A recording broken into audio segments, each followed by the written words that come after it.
Bonjour à toutes et à tous. Donc aujourd'hui on va voir le montage d'un chironome.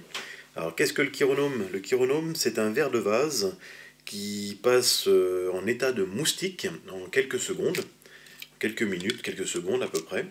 Ce moustique, ce petit verre de vase, on le retrouve généralement sur des eaux qui sont très peu couranteuses, plutôt des eaux stagnantes, comme des mares d'eau, ou même en bordure de rivière, hein, on a des endroits qui sont un peu stagnants et où il y a un gros dépôt de sédiments, et ce sédiment favorise justement l'implantation de ce petit verre de vase qui lui après se passe en état de moustique. Donc aujourd'hui on va voir sa fabrication, son montage, pour le faire passer en état émergent, là où il est le plus prenant. Donc pour ce faire, il va nous falloir un hameçon de 16. Alors moi j'ai choisi des katanas KHG, car ils ont une jolie courbure, et puis vous allez voir dans le montage, ils se présentent de façon nickel pour représenter ce fameux chironome.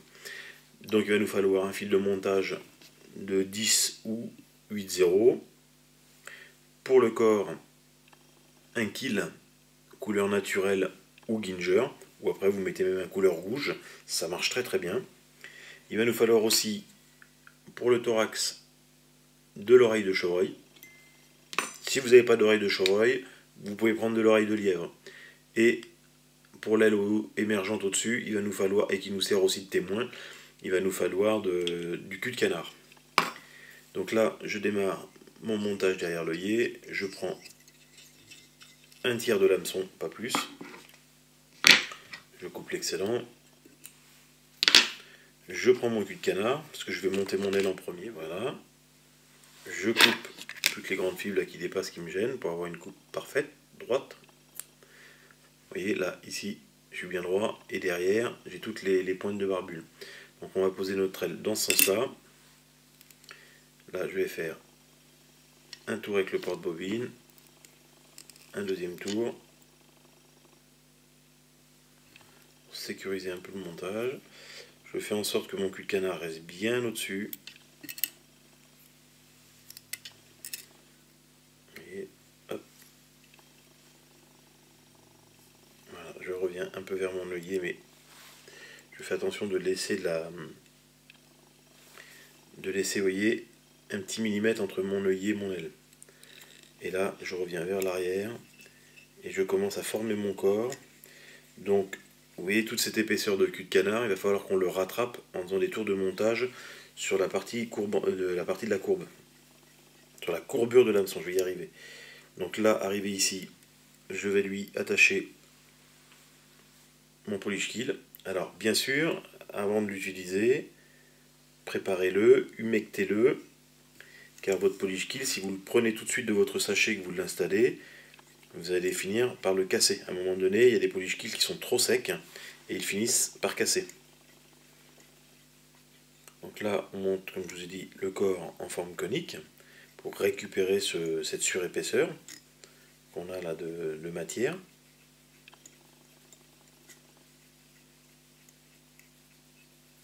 Voilà.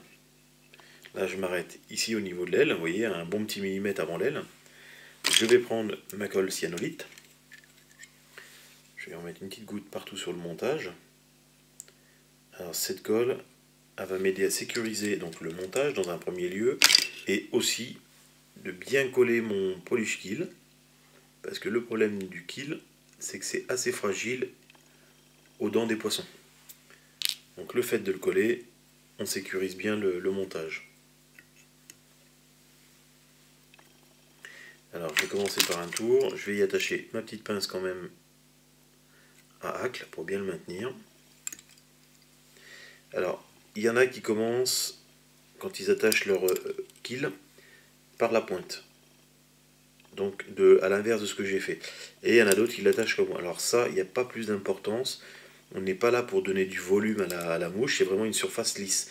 Ce qu'il faut surtout, c'est que quand on met notre kill, vous voyez, entre le blanc et les anneaux, qu'on soit le plus régulier possible.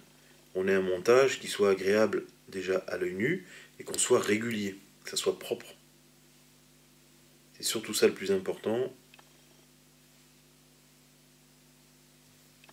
que le montage soit propre. bien régulier. Donc quand on arrive là, on sécurise le tout par un ou deux tours de soie de montage. Même s'il est collé, vous voyez, heureusement que ça a sécurisé, parce que le bout a cassé tout seul. Et le fait d'avoir mis de la colle, ça a évité qu'il se déroule. Ici, on va prendre un petit peu de résine UV. Voilà, vous allez voir, je vais en mettre un tout petit peu sur la pointe de l'aiguille. Pas grand chose, hein, ça sert à rien de... Là, vous voyez, une petite goutte. Hein. Voilà. Et là, on va en mettre sur notre montage. Alors, d'une, pour le sécuriser, et de deux aussi, pour lui donner un peu de brillance et de poids pour faire basculer notre hameçon vers le bas. Parce que toute cette partie là que je suis en train d'enduire de résine doit être sous l'eau quand on va pêcher. Donc voilà, je sèche un petit coup de laser.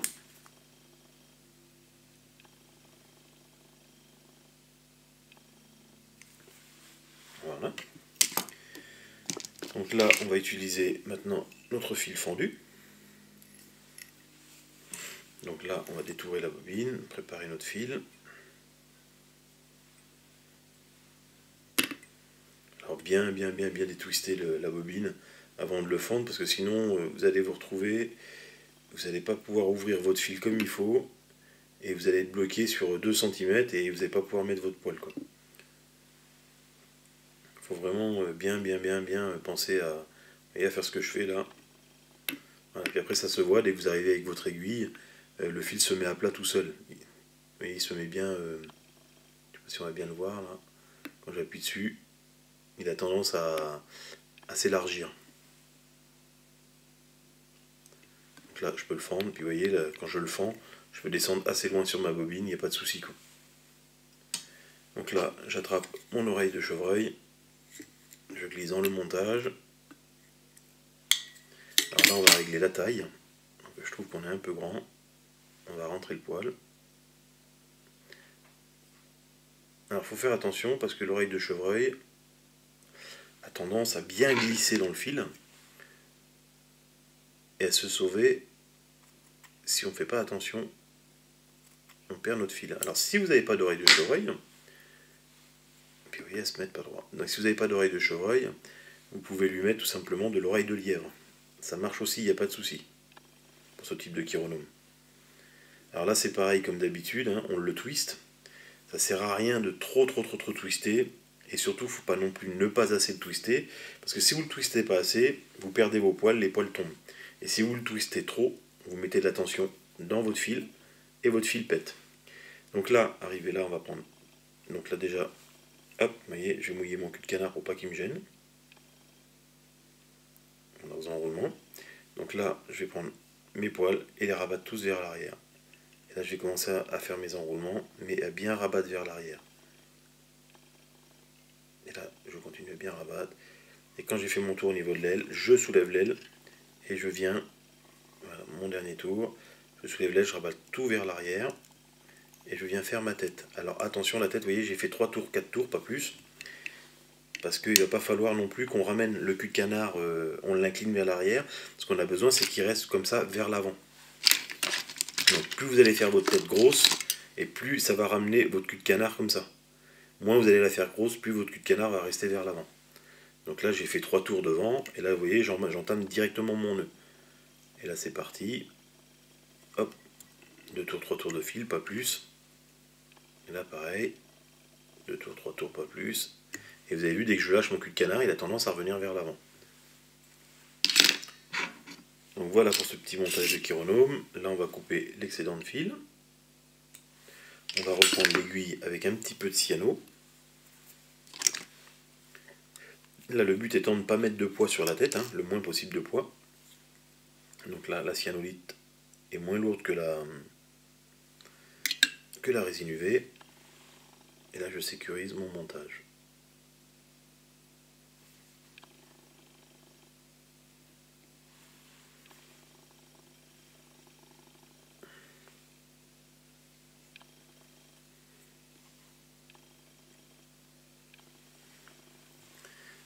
Voilà. De là, si on trouve que notre toupet est trop grand, alors soit on peut le couper, ou soit vous pouvez faire comme ça aussi, et arracher toutes les fibres. Et vous le prenez entre vos ongles, et vous l'arrachez.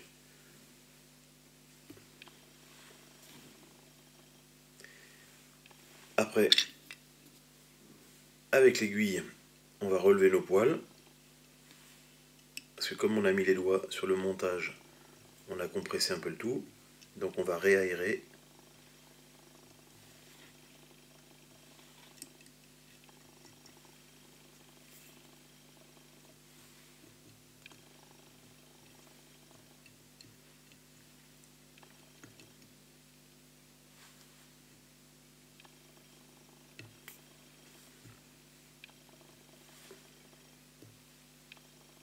Voilà, on a redonné du volume et on a aéré notre montage. Donc là, je trouve qu'il est encore un petit peu trop grand. Donc dans ces cas-là, pour éviter de réécraser, soit vous coupez tout simplement, vous donnez un petit peu de petits coups de ciseau par-ci par-là. Bon, je préfère quand c'est naturel, hein, quand c'est vous voyez, cassé à l'ongle, que d'être coupé. Coupé, ça fait trop... J'aime pas. Ça fait pas assez naturel, ça fait trop propre. Mais bon, voilà, des fois... Donc notre kiro, en ordre de pêche, il sera comme ça sur l'eau. Donc voilà, le chironome est fini. Je vous souhaite bon montage à tous.